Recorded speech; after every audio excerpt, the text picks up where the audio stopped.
नमस्कार मित्रों, विकलांग साथी ट्रस्ट की तरफ से आज की सुबह का भरपूर आनंद लेने के लिए आपको मैं प्रेरित कर रहा हूं।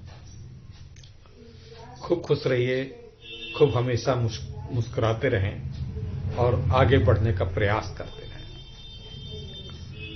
मित्रों, कल टीकाकरण हुआ। कितना जहां आज अखबारों को देखा तो जिन जिन जगहों पे टीकाकरण था, जहां पे डॉक्टरों ने अपने बलिदान दे दिए, जहां पे डॉक्टरों ने दिन रात सेवा करके ऊब गए थे, वहां पे टीकाकरण अभियान को बिल्कुल उत्सव की तरीके से मनाया गया। कहीं खूब सजावट थी, कहीं खूब डॉक्टर्स, नर्सें, सफाई कर्मी आपस में एक साथ मिलकर, कोई दूरी नहीं, हंस बोल रहे थे, मजाक कर रहे थे। इस तरीके से टीवी पे, रेडियो पे और अखबारों में चर्चा सुनने को मिली। कितना अच्छा लगता है मित्रों। डर एक ऐसी चीज है जो हमें आगे बढ़ने के लिए रोकती है, लेकिन डर बहुत वाजिब भी है। ऐसा नहीं कि डर होना ही नहीं चाहिए, डर होना चाहिए, लेकिन इतना भी डर न हो कि हमारा जीवन पथ ही अवरुद्ध हो जाए। हिटलर के काल में एक बार ऐसा कुछ हुआ कि बंदियों को कहा गया कि बंदी को इतना यातना दी गई थी, वो कभी बाहर आजाद होने का सपना भी नहीं देख सकते, कि एक पल भी नहीं सोच सकते थे, इतना डरे हुए थे, इतना प्रताड़ित थे।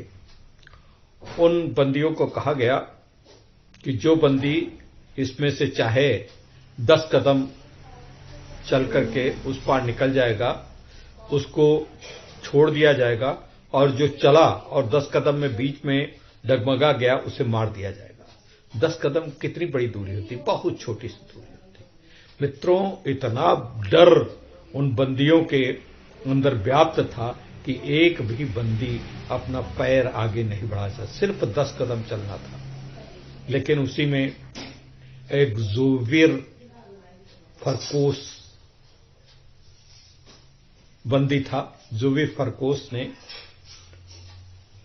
आगे निकला और बिना रुके 10 कदम आगे बढ़ के आगे निकल गया, खड़ा हो गया और अपना सीना तान के बोला कि अगर मैं न बढ़ता तब भी मुझे मारा जा सकता था, और अब बढ़ गया हूं तो मुझको विश्वास नहीं हो रहा है कि मैं जीवित बच सकूंगा। क्या मैं वास्तव में जीवित बच सकूंगा? और उसने अपना सीना खोल दिया। हिटलर के प्रतिनिधियों ने उसको रोका और कहा कि आज से तुम बंदी नहीं हो, तुमको आजाद तो नहीं किया जा रहा है, लेकिन तुमको सेना में भर्ती करके आगे प्रशिक्षण दल का नायक बनाया जा रहा है। तो डर पे विजय प्राप्त करने का ये एक उदाहरण है। अब जैसे कोरोना काल में बहुत सा ऐसा हुआ कि लोग बहुत हुए डरे थे कि कैसे दुनिया बचेगी, समाज बचेगा, परिवार बचेगा कि नहीं बचेगा, सब कुछ है। कुछ लोग ऐसे उस समय भी निकलना मुश्किल कर रहे थे, लेकिन आपके विकलांग साथी ट्रस्ट ने भी उस समय इस बात की परवाह की, हाँ, मापदंडों का मास्क पहनना, हाथ धोना, डिस्टेंसिंग रखना, ये सब पूरा किया। लेकिन उस समय भी जो पैदल यात्री दिल्ली से आ रहे थे, उनको हमने राशन पानी बांटा, दिया और उनको समझाया, बातचीत भी की, संवाद भी की, थोड़ा सा विश्रांति दी। अगर उनको हम जाके कहते कि नहीं, हम भी नहीं निकलते, कि नहीं हम उनके पास जाएंगे तो मर जाएंगे, वो पूरा एहतियात रखा। लेकिन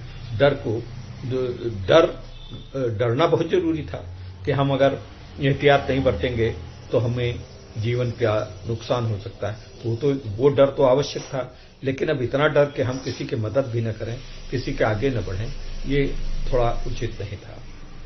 अब इसी हर डर में एक जो डर, जैसे प्रधानमंत्री जी ने कहा कि आपदा को अवसर में बदलो, तो आपदा को अवसर में प्रकृति ने ही बदल दिया। प्रकृति में पर्यावरण सुधर गया, बहुत सा उस समय कितना अच्छा हो गया, गाड़ियां वड़ियां नहीं निकल रही थी, कितना अच्छा, कितना शांत था। घर में हम बैठ करके अपने बच्चों के साथ कार्टून चैनल देख रहे थे, अपने बुजुर्गों के साथ बैठकर उनसे बात कर रहे थे। हाँ, कुछ लोग जिद करते हैं, कुछ लोग गलत। एक व्यक्ति की नौकरी चली गई, अब वो नौकरी चली गई, वो अपना प्रयास करते रहे, वो नौकरी चली क्यों गई? वो कंपनी, वो फैक्ट्री, वो उद्योग बंद हो गया था, बड़ा हानि हो रही थी, तो बंद हो गया था। अब उसी से जब निकाले गए तो उसी कंपनी के मैनेजर से, कंपनी के मालिकों से मिलते रहे कि हमें कहीं रख लो, कहीं रख लो। ये गलत है। हमें अपने डर से बचने के लिए दूसरे प्रयास करना चाहिए, दूसरी जगह जानी चाहिए, हमको दूसरे प्रयत्न करने चाहिए। जहां पे जो चीज जहां पे बार बार उस जगह पे जहां कुछ है ही नहीं वहां पे सर्च करोगे तो क्या मिलेगा? कुछ नहीं मिलेगा। तो इस बात को हमें स्वीकार करना चाहिए। और कभी कभी आज एक वीडियो आपको मित्रों हम प्रस्तुत करने वाले हैं, आप जरूर देखिएगा, बहुत अच्छा वीडियो है। एक व्यक्ति जो बहुत कम पढ़ा लिखा था, उसका इतना गैंग्रीन हो गई थी कि उसका पैर कटने वाला था। एक पैर कट चुका था पहले से ही, दूसरा भी पैर कटने वाला था। और पैर कटने पे डॉक्टर जो थे, उन्हीं डॉक्टर का वीडियो है, डॉक्टर बता रहे हैं, अभी आप देखिएगा। तो डॉक्टर उससे पूछने गए, उसने सोचा कि इनकी काउंसलिंग करेंगे, काउंसलिंग करके कुछ इनको मनोवैज्ञानिक पुष्टता देंगे। लेकिन उस व्यक्ति से बोले तो उसने क्या कहा कि सर आप बढ़िया वीडियो देखिएगा, कितना अच्छा है वीडियो। उसने कहा कि अब जो कुछ होना ईश्वर ने जो किया वो तो होएगा ही, उसके लिए क्या है, पैर दोनों कट जाएंगे तब भी कोई फर्क नहीं पड़ेगा। हमारा उसके लड़के भी दोनों कोई बहुत अच्छे नहीं थे, एक मानसिक रूप से थोड़ा सा परेशान था और उसके पास 2-3 दुकानें थी। उसने दुकानों को, लोग परेशान न हो इसलिए दुकानों को वैसे मुफ्त में दे रखा था लोगों को कि आप अपनी कार्य व्यवसाय शुरू करें और अपना कोई किराया वराया जो भी मन होगा दे दीजिएगा। तो इतना सकारात्मक सोचते हुए डॉक्टर खुद हतप्रभ हैं। आप अभी देखिएगा, सुनिएगा वीडियो, बहुत अच्छा बता रहे हैं। तो इस प्रकार से होता है। तो हमें संकट में, परेशानी में कभी घबराना नहीं चाहिए। मैं नाम नहीं लूंगा, अभी एक हमारे ट्रस्ट की ही दिव्यांग महिला है, उनके पति को किसी षड्यंत्र की तरह से षड्यंत्र करके, उनको सरकारी सेवा में थे और वो बहुत ईमानदार, बहुत अच्छे व्यक्ति हैं, लेकिन षड्यंत्र करके उनको 200 रुपए रिश्वत लेने के जुर्म में उनको निलंबित कर दिया गया। उनके किसी अधिकारी ने, जो वो खुद फंस रहा था, उसने उन्हें निलंबित करवा दिया। अब निलंबित हो गए वो, निश्चित रूप से चूंकि एक अच्छे व्यक्ति हैं, ईमानदार हैं, तो वो पुनः नौकरी, निलंबन उनका समाप्त भी हो जाएगा, जल्दी आ जाएगा। लेकिन उनकी पत्नी जो दिव्यांग महिला है, मेरी परिचित है और विकलांग साथी ट्रस्ट से उनका बड़ा जुड़ाव है, वो इतना बस एक उनके दिमाग में, अरे निलंबन निलंबन हो गया, निलंबन हो गया, समाज क्या कहेगा, रिश्तेदार क्या कहेंगे, कुटुंब क्या कहेगा, इतना वो परेशान हो गई कि निलंबन तो दूर, उनकी मानसिक स्थिति ही बड़ी बेचैन करने लायक हो गई। और इतना परेशान कि मतलब अब हमारी नौकरी चली गई, समाज में हम बहिष्कृत हो जाएंगे। तो इस डर को, इस प्रकार के बिना वजह के डर को, अब ये सब चीज जीवन है, जीवन में कठिनाइयां आती हैं, जीवन में परेशानियां आती। तो ये अभी वीडियो देखिएगा जिसका पैर काटा जाना है, और वो कितना जानता है कि अभी पैर हमारा काटा जाएगा, और फिर भी वो बिल्कुल प्रसन्न है और बिल्कुल आत्मविश्वास से वो जो काउंसिल करने डॉक्टर साहब गए थे, वो डॉक्टर साहब की काउंसलिंग करने लगा और कहने लगा कि ठीक है डॉक्टर साहब, जो कुछ है तो उन डॉक्टर साहब को सुनिए, वीडियो बहुत अच्छा लगेगा। और आपको ये हमारा वीडियो और हमारा ये उद्बोधन, हमारा ये दिव्यांगम चैनल कैसा लगता है, इसको आप हमें टिप्पणी करके जरूर लिखा करिए। और टिप्पणी करने के साथ साथ आप हमें ट्रस्ट विकलांग साथी @gmail.com पे मेल भी कर सकते हैं और बड़ा अच्छा लगेगा। और हमें जरा इसका प्रचार प्रसार करने में हमारी मदद करिए और थोड़ा सा इसे आप सब्सक्राइब करके, शेयर करके, जितना जैसे जो कुछ भी हो, आपसे जितना जो कुछ कर सकते हो जरूर करें, ताकि हमारे इस चैनल को एक प्रतिष्ठा मिल सके। आप लोगों का ये चैनल है, आप लोगों को जब चैनल को प्रतिष्ठा मिलेगी तो प्रकारांतर में आपको प्रतिष्ठा मिलेगी। खैर मित्रों, अब जो कुछ है, हम जो बात आपसे निवेदन करते हैं वो तो एक परंपरा है और उसको हम मन से कहते हैं। और बस हम आपके सर्वांगीण विकास की दिन रात प्रभु से प्रार्थना करते हैं कि हमारे दिव्यांग व्यक्तियों को कोई परेशानी न हो, कोई मानसिक, शारीरिक, किसी भी प्रकार की आर्थिक कोई परेशानी न हो, वो आगे बढ़ते रहें और आगे उम्मीदों की दीप जलाते रहें, उम्मीदों के पथ पर आगे बढ़ते रहें और उनके अंदर एक भाव आए और वो ललकार सकें कि बाधाओं से कहो हमारे पथ में आए, हम जिंदा दिल हैं, हमें जीना आता है, हम जिंदा दिल हैं, हमें जीना आता है। मित्रों नमस्कार, कल तक के लिए।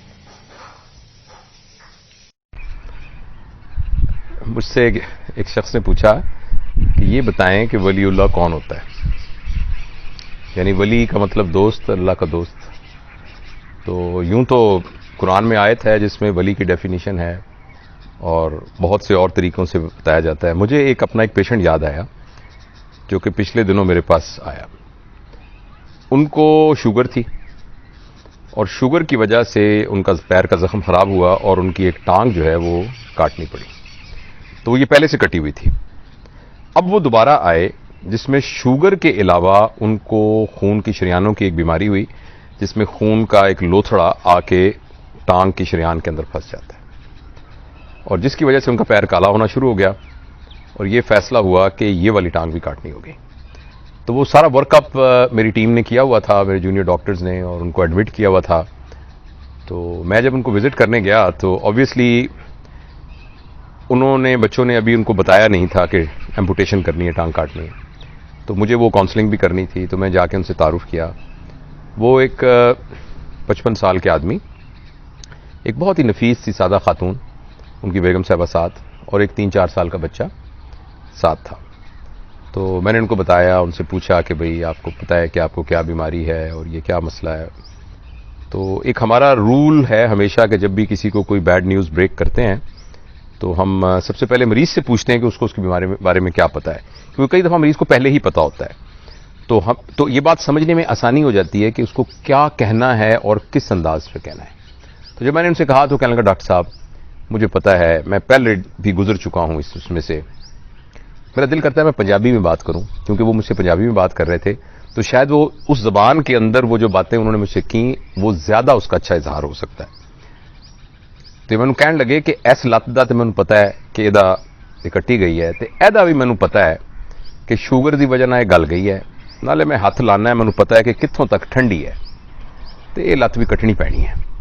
तो जिवें तुसीं मुनासिब समझते हो ऑपरेशन कर दो, मेरा तो लत्त नूं कट दो। उन्होंने इतनी आसानी के साथ ये कहा।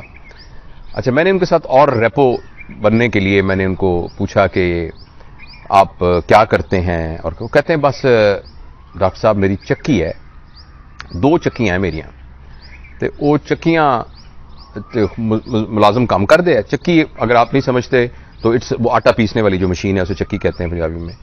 वो चक्कियां मेरियां है तो चक्कियां चलदियां ने। तो मेरा वड्डा पुत्र है वो सादा दिमाग का है, तो सादा दिमाग से उनसे मुराद ये थी कि वो थोड़ा मैंटली बहुत ज्यादा एक्टिव नहीं है। तो वो हैगा कोई 22 साल का, तो सादा दिमाग का, उन्होंने पता नहीं लगता। तो दूजा मेरा आ पुत्र है 3 साल का, आ बच्चा, बस होर मेरी कोई औलाद नहीं। तो वो बस मैं शीशे लवाए हुए है, उधरों परले पासों नजर नहीं आता, इधरों आता है, तो वह मजदूर काम करते रहते तो गुजारा होंदा रहिंदा है। तो बाकी एनी उम्र लंघ गई, जिन्नी लंघनी सी लंघ गई, हुण थोड़ी जी उम्र रह गई है। अल्लाह दा बड़ा शुक्र है, सारी जिंदगी लत्तां दे नाल तुरदे रहे हैं, भजे फिरदे रहे हैं। हुण चलो अगर लत्त नहीं भी हैगी तो कोई जो मर्जी ओदी मालक दी।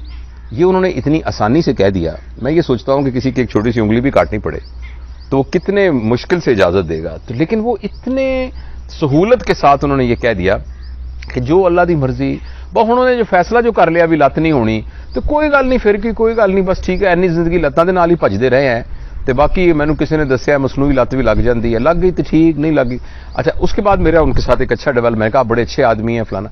जब उनका मैं ऑपरेट करने लगा, और ये इनफैक्ट आज ही की बात है, आज ही ऑपरेशन थिएटर की बात है, मॉर्निंग में, और मैंने उनसे थोड़ी सी और बात की। वो उनको चूंकि स्पाइनल में करना था, मरीज जाग ही रहा होता है, तो मुझे बताने लगे कि बस डॉक्टर साहब मसला यह है कि ए दुनिया दे विच ना थोड़ी देर वास्ते सानू भेजिया भी भज नठ लो, दौड़ दूड़ लो, जो कुछ करना कर कुर लो, उस तो बाद एकदम टाइम आ जाएगा, तो जे ते बंदे दे पुत्र की तरह इत्थों रहे तो अल्लाह मियाँ कहेगा आजा आजा आ गया आजा आजा बह जा मेरे को बह जा आजा आजा कोल आके बह जा आजा आ गया तू हुण आ गया बह जा आजा। तो जे बंदा इत्थे कोई गड़बड़ करता रहा तो पता नहीं उत्थे की सलूक होएगा। अच्छा मैं पूछा कि तुसीं स्कूल कितना पढ़े हो, तो कहने लगे कि हाँ स्कूल मैं गया सी 5वीं 6वीं तक पढ़िया सी। इसके अलावा और भी उन्होंने बहुत सी बातें की। उन तमाम बातों के अंदर वो जो भी बात करते थे उसके एंड में पॉजिटिविटी आती थी। और एक ऐसा शख्स जो कि शुगर के मर्ज में मुब्तला और उसकी दूसरी टांग कटने जा रही है और ऑपरेशन टेबल पर बैठा हो और वो कोई भी बात नेगेटिव ना करे और हर बात में ही शुक्र करे। मुझे बहुत सारी बातें भूल गई हैं जो कि इतने स्पॉन्टेनियस फिक्रे इस 2 दिन के अंदर मैंने उनसे सुने कि जिसमें उन्होंने हमेशा पॉजिटिव बात की। मसलन उन्होंने कहा बस जो डॉक्टर साहब मेरे को थोड़े जे पैसे हो गए तो मैं 4 दुकाना होर ले लिया। तो मैं कहा दुकाना कौन चलाता है? नहीं वो मैं किराए करूए ते नहीं दिंदा, उत्थे लोग हुंदे ने ना तो उन्हों का कोई कारोबार वगैरह नहीं चलता। तो मैं उन्होंने कहना है कि चल यार एक मेरी दुकान खोल लै तो लैके तू अपना कारोबार चला दे। मैं कहा किराए तो देंदे होगे? कहते नहीं किराए करूए तो की देना, वो बेचारे किसी का कारोबार नहीं चलता। मैं कहना चलो मेरी दुकान की हिफाजत रहेगी तो उसका किराया हो जाएगा। पता लगा कि उनकी 4 दुकानें हैं जो उन्होंने ऐसे लोगों को दी हुई है इसलिए कि वो अपने बिजनेस को इकट्ठा कर सकें। वो किसी यूनिवर्सिटी में नहीं पढ़े हुए, किसी जगह पर उन्होंने वो नहीं किया, लेकिन उनके अंदर एक ऐसी सलीमुल फितरत तबीयत थी। तो मैंने दिल में सोचा कि ये लोग हैं जो वलीउल्लाह है, ये लोग हैं जो जिंदगी को अपनी इन तमाम महरूमियों के बावजूद एक पॉजिटिव अप्रोच के साथ देख रहे हैं। तो ये मैं आपके साथ शेयर करना चाहता था कि इंसान अपनी महरूमियों के साथ, जिस्मानी कमजोरियों के साथ भी, माली ना आसूदगी के साथ भी और कुछ और चीजें जो जिंदगी में कम रह जाएं, उन सारों के बावजूद भी अगर चाहे तो अपनी जिंदगी को मस्बत सोच के साथ गुजार सकता है।